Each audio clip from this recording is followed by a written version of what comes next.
Alors, on a senti aujourd'hui au Sénégal qu'il y a beaucoup d'entreprises de construction qui travaillent dans des conditions, en tout cas, désastreuses.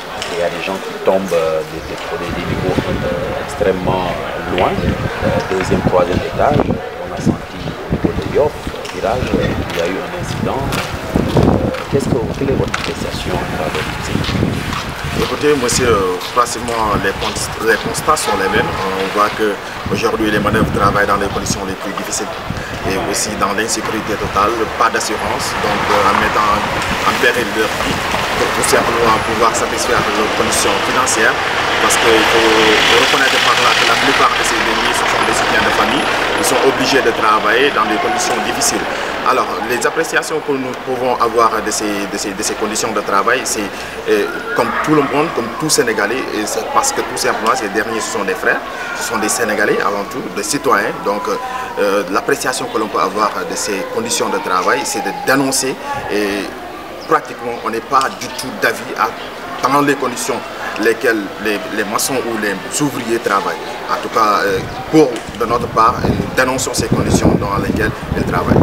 Est-ce que vous avez une idée de peut-être ce que pouvait faire l'État ou peut-être ce qu'il faut qu'il puisse faire afin que justement ces ouvriers puissent travailler dans des conditions normales? Oui, parce que ça va de la responsabilité de l'État avant tout. Parce que tout simplement l'État est le premier à d'abord mettre l'accent là-dessus et mettre les barrières, autrement dit des règles, des conditions dans lesquelles les maçons ou bien les ouvriers doivent travailler. Aujourd'hui, nous avons vu avant-hier, ne serait-ce qu'avant-hier, un maçon, un ouvrier qui est tombé du 3e étage.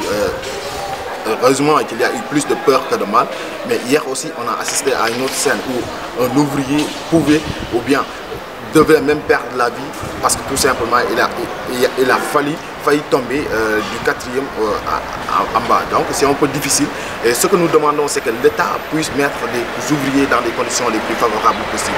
Parce que ces derniers sont des soutiens de famille, mais si l'État est là c'est pour diminuer le taux de pauvreté dans ce pays. Au niveau de l'Afrique, nous avons constaté que pratiquement les ouvriers travaillent dans des conditions les plus difficiles possibles. Ils ne sont pas considérés, ils ne sont pas mis dans des conditions les plus favorables possibles. Et aussi, il n'y a pas d'assurance, ils travaillent dans l'informel. Nous demandons d'abord avec les travailleurs, donc ces gens qui les emploient, autrement dit les entrepreneurs, mais aussi les chefs de chantier, qu'ils mettent ces derniers dans des conditions favorables. En les mettant dans la sécurité, en leur assurant leur vie et leur santé. Je crois que c'est ça qui est normal, mais aussi un autre volet, c'est le volet financier. C'est que ces derniers ils travaillent avec un revenu très faible, ce qui n'est pas aussi normal.